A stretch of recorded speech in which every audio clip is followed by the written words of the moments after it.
తెలంగాణలో జరగనున్న పార్లమెంటు ఎన్నికల్లో 17 సీట్లకు గాను సగం సీట్లు గెలవాలని బీజేపీ ఫిక్స్ అయింది. ఈ మేరకు కేంద్ర హోంమంత్రి అమిత్ షా తెలంగాణ బీజేపీ నేతలకు దిశానిర్దేశం చేశారు. రేపో మాపో మరోసారి తెలంగాణలో ప్రధాని మోదీ అడుగుపెట్టబోతున్నారు.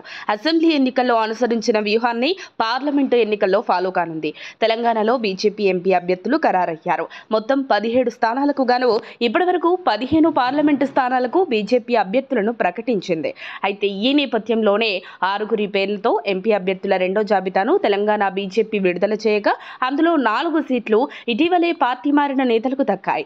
ఈ నలుగురిలో 3 బీఆర్ఎస్ నుంచి, 1 కాంగ్రెస్ నుంచి పార్టీలో చేరారు.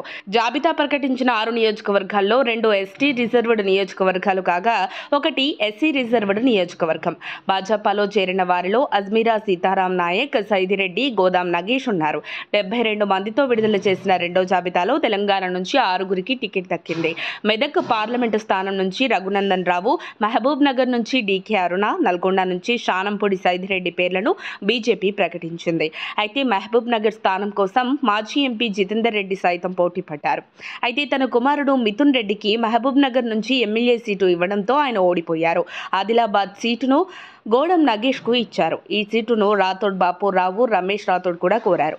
మెదక్ సీటును ఇటీవలి ఎన్నికల్లో అసెంబ్లీ ఎన్నికల్లో ఓడిపోయిన మాజీ ఎమ్మెల్యే ఎం రఘునందన్ రావుకు కేటాయించారు. మొత్తం 17 లోక్సభ స్థానాలకు గాను సగం సీట్లు దక్కించుకోవాలని భావిస్తోంది బీజేపీ.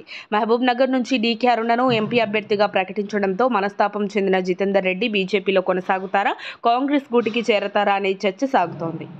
మరిన్ని అప్డేట్స్ కోసం మా కాయ్ టీవీని సబ్స్క్రైబ్ చేసుకోండి.